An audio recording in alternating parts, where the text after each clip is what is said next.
Bonsoir. Rencontre historique au Vatican entre les Autochtones du Canada et le pape François. La sénatrice Michèle Audette nous parle des attentes à l'égard de ces audiences. Ottawa et le gouvernement de l'Ontario concluent finalement une entente sur les services de garde. L'analyse de nos politologues Geneviève Tellier et Daniel Bélan. À l'aube d'une 6e vague de la COVID-19, est-il trop tôt pour lever toutes les mesures sanitaires? La spécialiste en médecine moléculaire Nathalie Granvaux répond à nos questions. Bonsoir, Mesdames, Messieurs. C'est un moment qui était attendu depuis longtemps pour les communautés autochtones au pays. Une délégation d'une trentaine d'entre eux ont débuté aujourd'hui une série de rencontres avec le pape François à Rome, dans l'espoir d'obtenir des excuses officielles de l'Église catholique pour le rôle qu'elle a joué dans la majorité des pensionnats autochtones au Canada. On estime que 150 000 enfants autochtones ont été contraints de fréquenter ces pensionnats et qu'entre 3 000 et 6 000 d'entre eux y sont décédés. Ce sont des représentants des Métis et des Inuits qui ont d'abord rencontré le souverain pontife au Vatican. Ceux des Premières Nations le feront jeudi. Voici une survivante des pensionnats qui a pris part à la rencontre de ce matin. I also invited him to come to Canada because I think it's very appropriate if he do come. It would mean more to the people, to the former residential school students and the families. Because it's also the intergenerational that are affected by the residential school. So that's something that would be really meaningful for him to do an apology. So hopefully that will happen. On n'a pas réglé des grandes affaires, on n'a pas signé des accords, on n'a pas fait ça. On a été cœur à cœur sur des expériences et ceci a ouvert la porte, une porte grande ouverte. Et je pense que je peux dire que c'est du côté des Métis, comme du côté du Saint-Père, c'était évident, une grande porte ouverte à pouvoir s'accueillir et se pardonner, demander le pardon. Sur ce, je retrouve la sénatrice Michèle Audette, qui est membre de la Première Nation Innu. Bonsoir, Michèle. Bonsoir à vous. Avant qu'on parle du résultat des rencontres comme telles d'aujourd'hui, je vous demanderais d'abord jusqu'à quel point c'est important pour les communautés autochtones ce qui se déroule cette semaine au Vatican. Alors, du point de vue personnel, si je me mets dans l'esprit et dans les mocassins d'une aînée de 90 ans ou de 80 ans qui a vécu tous les subistes là, qui sont nommés dans le rapport de vérité et réconciliation et se retrouvent devant la personne qui représente la grande Église là, qui a imposé tout ça, je vous dirais que ça doit faire vibrer beaucoup d'émotions chez la personne. Mais du point de vue politique, je vous dirais, c'est une chose, c'est important, mais j'aurais de grandes attentes là, à savoir, on fait quoi là? Parce que tout le monde le sait maintenant là. On a des preuves. Oui, justement, parce qu'il n'y a pas eu jusqu'à maintenant d'engagement formel du pape de présenter des excuses au Canada. On dit que le pape était plus en mode d'écoute, il était très réceptif aux témoignages qu'il a entendus aujourd'hui.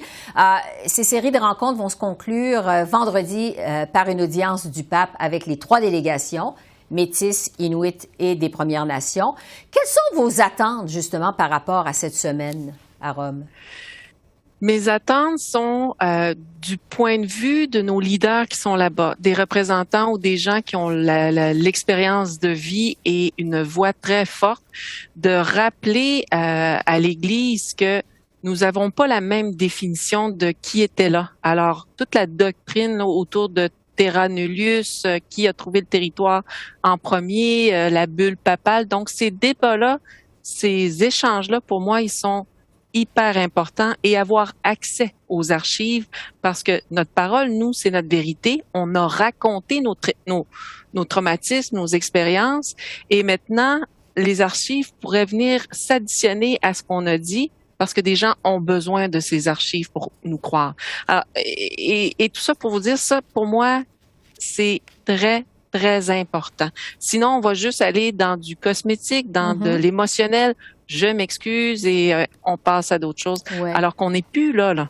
Parce que au sommet des priorités de ces rencontres, évidemment, c'est que le pape vienne présenter ses excuses aux Autochtones en sol canadien. Est-ce que c'est une majorité des survivants des pensionnats autochtones qui est prête à recevoir ces excuses du pape? Elle est bonne, votre question. Je pourrais pas vous dire, sachant, il y a des gens très, très proches de moi qui ne croient pas du tout à la réconciliation pour avoir vécu trop de violence là, dans un pensionnat. Mais est-ce qu'elle refuserait de venir entendre la personne? Il y a quelque chose en moi qui dit, les gens voudraient l'entendre, ou voudraient le voir pour l'entendre et le croire, là. Mais ouf, l'émotion qui pourrait émaner de tout ça. Donc, ça va être important de bien entourer tous ces gens-là. Et ceux et celles qui ne veulent pas l'entendre, faut pas sous-estimer ça aussi ou négliger ça comme bon ben ils sont pas là. Il y a peut-être des raisons et ils sont peut-être encore dans une grande souffrance auquel nous, on a une responsabilité là, de bien les entourer et les protéger. Sur l'importance que le pape vienne ici au Canada, en sol canadien, présenter ses excuses.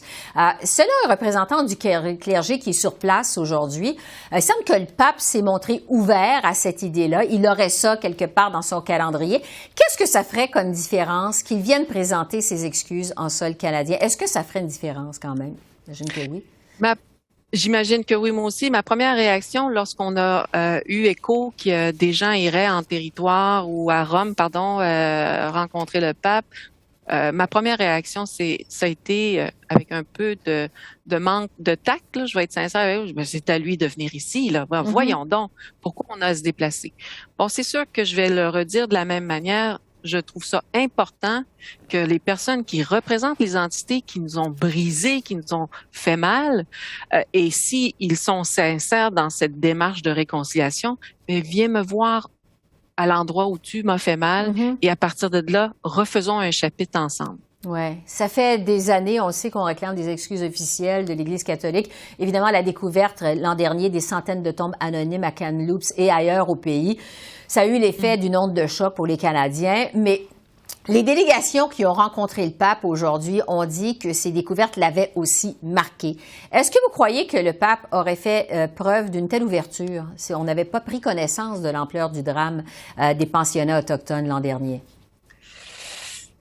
Si vous posiez la question à Phil Fontaine, qui est là présentement, il en est pas à sa première demande pour que le pape vienne en territoire là, qu'on appelle le Canada. Alors, je pense que là, les gens autour du pape, mais ça, c'est vraiment je pense, là, j'ai pas de preuves. On est rendu à, on ne peut plus prétendre que c'est des petits cas isolés et que c'était peut-être juste à certains endroits avec des individus, mais plutôt une culture instaurée au sein de sa grande Église. Alors, je crois que ça serait douloureux et inacceptable si le pape refusait de venir ici. Ouais, sur les autres demandes des délégations qui sont sur place, une des principales en fait demandes des délégations autochtones qui sont à Rome en ce moment, c'est d'avoir accès aux archives de l'Église catholique pour pouvoir entre autres comprendre ce qui s'est passé. Pourquoi c'est si important d'avoir accès à ces archives? Un parallèle. En 2015, on reçoit tout le monde, vous, moi, le rapport de vérité et réconciliation dans lequel il y a un chapitre, il y a des espaces qui sont alloués à ces vérités-là, où des gens vont dire je crois que ou je suis sûr que ma famille, un membre de ma famille est dans une fosse commune là-bas. Ça n'a pas bougé. La commission de vérité, la commission royale d'enquête a fait mention de certaines choses aussi. Ça n'a pas bougé. Et là, la technologie vient prouver dans l'imaginaire de tout le monde ce qu'on avait dit, eh bien, c'est vrai. Alors, imaginez les preuves papier qui datent de longtemps et qui vont venir donner un poids à nos paroles, nos récits et nos vérités. Là, on va arrimer deux droits, deux façons de définir c'est quoi le droit. Oui, on va voir s'il y a des décisions justement concernant ces archives qui sont détenues par l'Église catholique. En terminant, Michel Audette, pour revenir sur ces rencontres, donc cette semaine au Vatican, évidemment, les pensionnats, ce sont des traumatismes qui perdurent depuis des décennies pour les peuples autochtones. On pense aux sévices corporels, aux sévices sexuels, aux abus, à la violence qui ont été commis dans ces pensionnats. On dit que ça se veut, cette démarche cette semaine, en fait, une démarche de guérison. Est-ce que ça va permettre d'entrer, vous pensez, dans une nouvelle étape, une nouvelle ère, je devrais dire plutôt, dans la guérison et dans la réconciliation pour les Autochtones? Seulement si, ici au Canada, on ne voit pas cet événement-là comme étant un grand colloque international ou un événement. mais plutôt un symbole ou un geste ou un pacte dans lequel nous avons tous et toutes une responsabilité de ce chapitre noir qui a été longtemps caché au Canada. Donc, nous, à être pédagogues et de l'autre côté, d'avoir le cœur et l'esprit ouverts à entendre les choses difficiles. Et une fois que c'est fait, je pense qu'après ça, il y a des choses incroyables qui pourraient émerger. Mais ça, là, c'est surtout, c'est pas juste le gouvernement fédéral, c'est tout le monde. Faut vraiment ouvrir l'esprit puis l'âme par rapport à ça. Michèle Audette, sénatrice et membre de la Nation Innu, merci beaucoup de votre témoignage. Merci. Merci.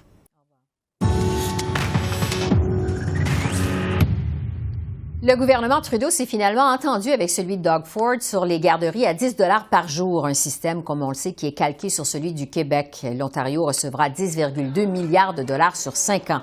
Même si les frais de garde d'enfants en Ontario sont les plus élevés au pays, la province est pourtant la dernière à conclure un accord avec Ottawa. Justin Trudeau a expliqué qu'Ottawa a dû s'adapter à la réalité ontarienne. On est en train de bâtir sur des systèmes qui sont déjà existants à travers le pays, mais qui sont différents. Et donc, on a eu de la flexibilité qui reconnaissait les particularités, les besoins de chaque province en faisant ces négociations. Mais, pour être très clair, on a toujours mis les familles au centre de ce qu'on faisait. On s'attendait, par exemple, que dans la première année, on coupe de 50% les coûts pour les familles en garderie. On s'assure d'arriver aux 10 $ par jour en dedans de 5 ans. Et cette entente sur les garderies en Ontario, ce sera justement notre premier sujet d'analyse avec nos politologues Geneviève Tellier et Daniel Bélan. Alors, bonsoir à vous deux. Bonsoir. Donc, le gouvernement Ford n'a pas obtenu plus d'argent que ce qui était sur la table depuis l'été dernier. À défaut de ça, M. Ford se vante d'avoir obtenu une garantie d'Ottawa concernant le financement pour la 6e année de l'entente, c'est-à-dire 2,9 milliards. Geneviève, est-ce qu'on peut parler d'une victoire pour le gouvernement Ford? Non, pas vraiment, parce que, comme vous le dites, il n'y a pas eu plus d'argent alors qu'il disait « je vais négocier fort puis je vais aller chercher davantage de ressources pour la province ». Aussi, ce qu'on regarde les détails de l'entente, les garderies à 10 $ par jour, ça ne sera pas dès cette année, ça va prendre quelques années avant que ça se mette en branle. Ça va être à 12 $ par jour à compter du 1er avril prochain. Et il y a aussi un manque criant de place. Alors, l'entente prévoit de créer plus de places, mais ça sera sans doute pas suffisant pour créer toutes les places que les Ontariens veulent. Alors, est-ce que ça va répondre aux besoins de tous les Ontariens, de toutes les familles ontariennes? Probablement pas. Mais c'est quand même une épine enlevée au pied de Doug Ford qui peut maintenant aller en élection en disant, voici, ce dossier-là est réglé, puis je peux vous présenter d'autres propositions. Alors, dans ce sens-là, c'est une bonne nouvelle pour M. Ford, mais on aurait été surpris du contraire qu'il n'y ait pas d'entente. Oui, parce que, Daniel, avec l'approche des élections en Ontario, c'est dans 2 mois, on peut se demander si Doug Ford, finalement, n'avait pas le choix de conclure une entente avec le gouvernement fédéral. Oui, je pense qu'il n'y avait pas le choix parce que se présenter devant les électeurs là, sans entente avec le fédéral, la seule province qui restait là, sans entente avec Ottawa, ça aurait été difficile pour lui. Alors, c'est une question de justifier vraiment la position de la province. Et là, il peut aller devant l'électorat et dire, bon, on n'a pas eu exactement ce qu'on voulait, mais on a eu la meilleure entente possible pour les Ontariens. Donc, je pense que même s'il n'a pas obtenu tout ce qu'il voulait, c'est quand même la chose à faire sur le plan politique avant des élections provinciales. Oui, c'est mieux que pas d'entente du tout. L'autre grosse nouvelle aujourd'hui, en fait, c'est Ottawa qui annonce qu'il va entamer les négociations finales sur l'achat des avions F-35 avec le constructeur Lockheed Martin. Pour remplacer donc les vieux F-18. C'est un revirement, en fait, pour Justin Trudeau, qui avait promis en 2015 ne pas acheter de ces F-35 parce qu'il les jugeait trop cher. Geneviève, est-ce que vous pensez que la guerre en Ukraine a eu un impact sur cette décision du premier ministre Trudeau? Un impact, je suis pas sûre, mais ça l'aide à vendre l'idée d'aller vers l'achat de F-135. Donc, le moment est parfait pour lui. Ça peut être même un peu accélérer la présentation de cette initiative-là. Ça a toujours été une épine au pied du pied, encore une fois, là, dans ce cas-ci pour le gouvernement libéral, pour Justin Trudeau, la question de la défense. De plus en plus des voix s'élèvent pour dire il faut augmenter les budgets en défense, notamment nos partenaires au sein de l'OTAN qui demandent de le faire. Puis je pense que là, maintenant, les gens savent que notre flotte est désuète puis qu'il faut la renouveler. On a peut-être eu un meilleur prix aussi, quoique la facture totale est vraiment imposante. Mais à l'époque, quand Stephen Harper avait présenté ce projet-là, il y avait beaucoup de doutes sur la capacité de ces avions-là. Maintenant, ils ont été essayés, il y a plusieurs années qui ont passé, donc peut-être que le projet est mieux ficelé.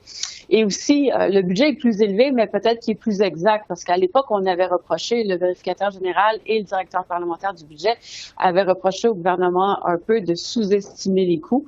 Alors peut-être que dans ce cas-ci, ça sera plus le cas. On verra comment c'est accueilli par les gens du milieu.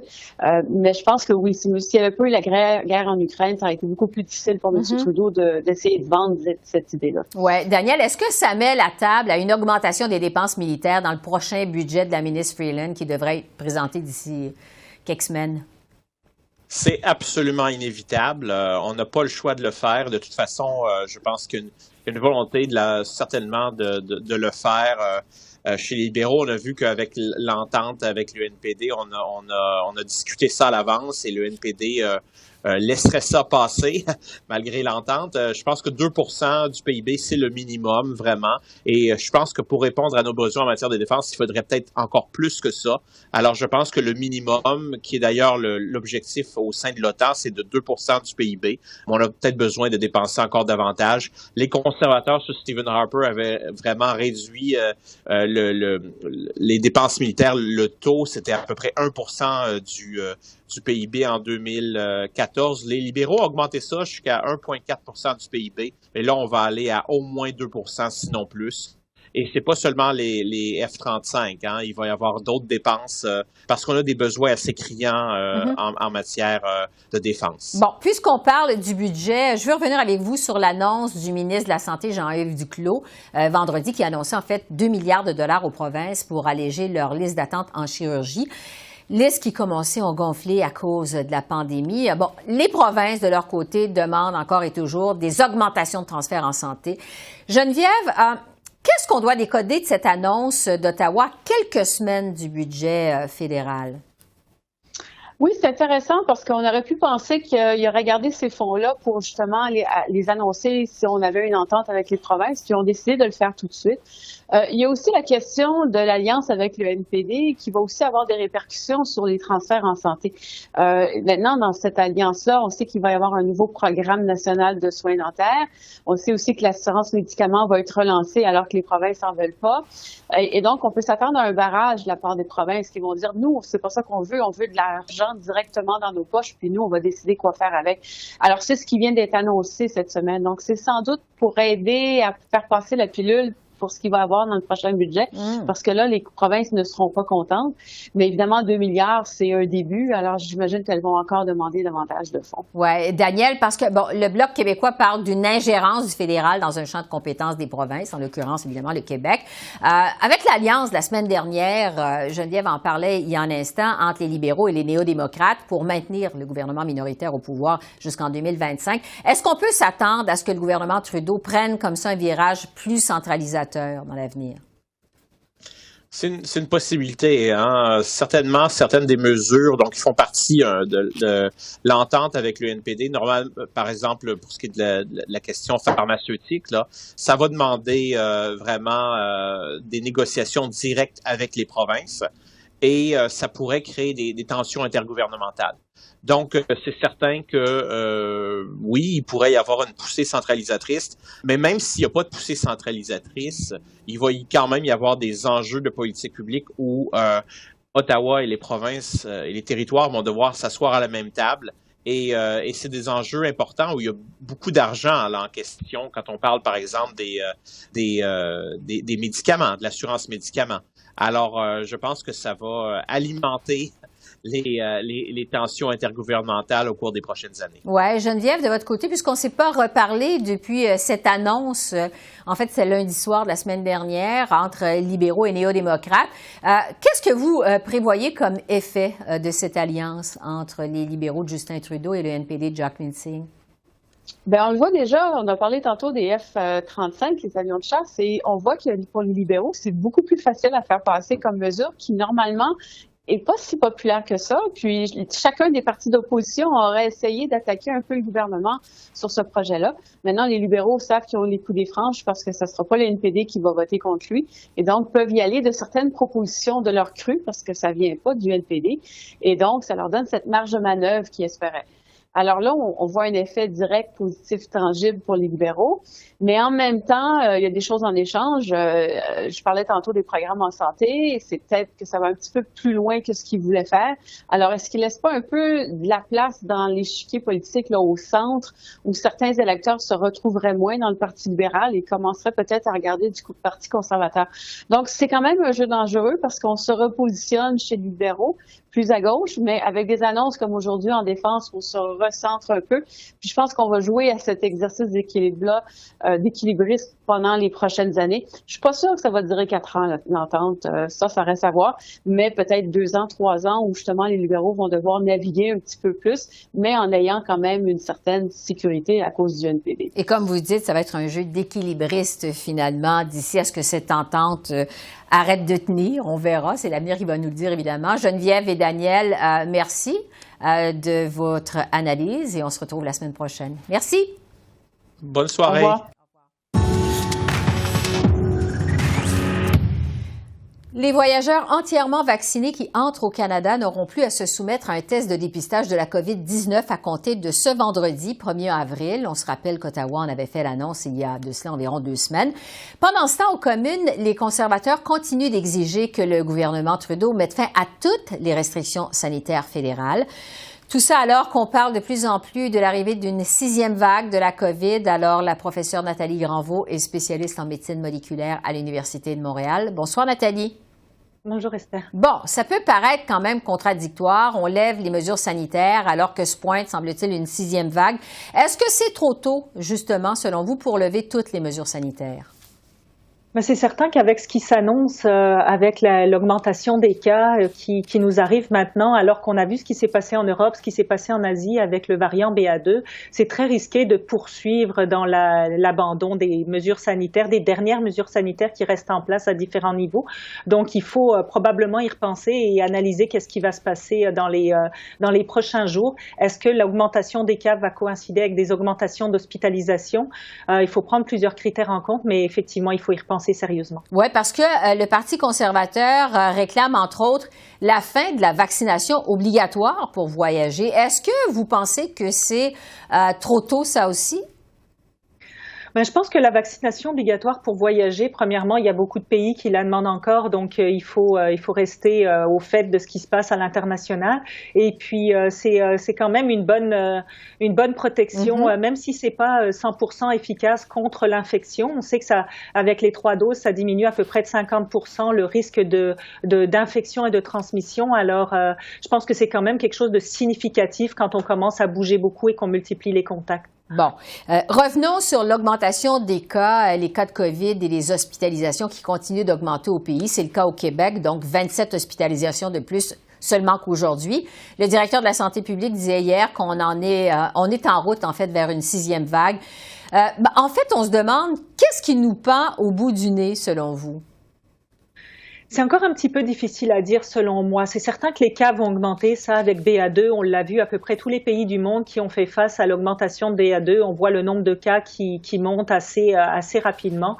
Par contre, les taux d'hospitalisation qui sont associés à ça varient d'un pays à l'autre parce que nos situations immunitaires, si je peux dire, sont différentes. Alors, ce qu'on a pu remarquer dans certaines analyses, c'est que les taux d'hospitalisation ont bondi dans les pays où la 3e dose pour les personnes âgées de plus de 60 ans était assez bas, alors que, c'est variable d'une province à l'autre. Ici, si on prend le cas du Québec, on a 85% des gens de plus de 60 ans qui ont eu leur 3e dose. Alors, on peut essayer d'espérer que ça va nous protéger contre des hospitalisations très élevées. Oui, parce que malgré les cas qui augmentent, la direction de la santé publique au Québec ne prévoit pas imposer de nouvelles mesures. C'est ce qu'on nous disait hier. Est-ce que c'est une approche qui vous semble prudente?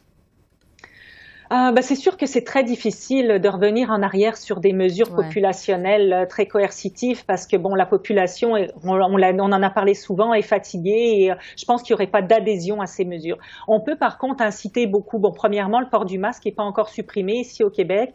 C'est prévu théoriquement pour le 15 avril. Je pense qu'il va falloir repenser vraiment à cette dernière mesure qui devrait s'assouplir en fonction de ce qu'on va vivre les prochaines semaines. Mais il faut aussi passer des messages très clairs de même si les mesures ne sont plus obligatoires, c'est de diminuer quand même au maximum les contacts et de faire une attention très particulière vraiment aux gens vulnérables, les personnes âgées, les personnes immunosupprimées, d'autant plus qu'on vient de se rendre compte que l'anticorps monoclonal qui a été utilisé, le sofosbuvir qui a été utilisé pour les immunosupprimés ne fonctionne pas avec BA2. Ouais. Donc là, ça remet ces gens très, très à risque et ça peut nous causer beaucoup de décès. Ça m'amène justement à vous parler de la 4e dose de vaccin parce qu'on sait qu'au Québec, les personnes plus vulnérables, comme par exemple les personnes immunosupprimées et les aînés de 80 ans et plus, sont invités à prendre rendez-vous à partir de demain, mardi, pour leur 4e dose. Qu'est-ce que vous pensez, vous, de la nécessité d'administrer cette 4e dose de vaccin? Il y a certaines études qui montrent qu'il y a un certain avantage pour les personnes très vulnérables, justement les personnes très âgées et les personnes immunosupprimées. C'est sûr que les personnes immunosupprimées sont celles qui répondent le moins au vaccin. Alors si on peut redonner quand même une certaine immunité, ça sera déjà ça de gagné. C'est sûr que c'est pas garanti non plus. Pour les personnes plus âgées, certaines études montrent qu'il peut y avoir un avantage. C'est des personnes qui ont déjà été vaccinées au mois de novembre, donc ils ont déjà plusieurs mois derrière eux avec leur 3e dose. Quand on voit les augmentations de cas chez les personnes âgées, on peut se dire qu'on doit tout faire pour les protéger et cette 4e dose pourrait aider. Ouais. Effectivement. Bon, alors c'est une bonne idée d'aller se chercher une 4e dose pour les personnes plus vulnérables. Sur notre degré d'immunité collective, on estime qu'une bonne proportion de la population a eu la COVID jusqu'à maintenant. On connaît tous des gens autour de nous qui ont eu la COVID quand on ne l'a pas déjà eu nous-mêmes. Au Québec, on juge que c'est plus que le tiers de la population qui a eu la COVID jusqu'à maintenant. En plus, évidemment, de tout le monde qui est entièrement vacciné. Est-ce que ça peut nous permettre de passer à une autre étape de la pandémie que cette immunité collective qui est en train de s'installer quand même? L'immunité vaccinale, c'est certain qu'elle protège beaucoup. Le taux de 3e dose est vraiment important, même s'il ne l'est pas au Québec, en tout cas pour les personnes en dessous de 39 ans, il est quand même encore assez faible et ça, il faudrait vraiment que les gens pensent à aller chercher cette 3e dose. Probablement qu'il y en a qui ont attendu parce qu'ils avaient eu l'infection par Omicron récemment, donc on conseille de 8 à 12 semaines pour aller chercher sa 3e dose. Donc ces personnes-là vont arriver à ce moment-là pour aller se faire vacciner. Par contre, on se rend de plus en plus compte quand même que l'immunité qui est conférée par l'infection par Omicron notamment, elle est très peu protectrice. Alors, elle l'est presque pas chez les personnes qui n'avaient pas été précédemment vaccinées. Et les personnes qui ont été vaccinées et qui auraient fait Omicron, c'est très variable en fonction de la sévérité des symptômes qu'ils ont eus. Alors, on ne peut pas garantir qu'on a une protection parce qu'on a eu Omicron. Et on voit plusieurs cas autour de nous de gens qui ont eu l'infection au moins 2 fois déjà. Ouais. Donc, cette immunité-là, elle n'est pas très protectrice malheureusement. Donc, il faut faire attention à ça. En terminant, il nous reste quelques secondes. Est-ce que vous êtes confiante qu'on va vraiment finir par s'en sortir de cette pandémie? Oh oui, de toute manière, les pandémies finissent toujours par finir, mais on est toujours à la merci de ces mutations, malheureusement, et ça revient un petit peu à ce que j'ai dit souvent, tant qu'on n'aura pas une approche globale mondiale, on va être à la merci de variants qui vont apparaître là où la transmission se fait encore parce que les gens ne sont pas protégés. Et on va continuer de vous recevoir en entrevue. Merci Nathalie Granvaux, spécialiste en médecine moléculaire. Merci de vos lumières, c'est toujours éclairant. Merci. Merci beaucoup. Bonne soirée. Alors voilà, c'est comme ça qu'on a vu l'essentiel de l'actualité de ce lundi 28 mars sur la colline parlementaire à Ottawa. Esther Bégin qui vous remercie d'être à l'antenne de CEPAC, la chaîne d'affaires publiques par câble. Je vous souhaite une excellente fin de soirée et je vous dis à demain.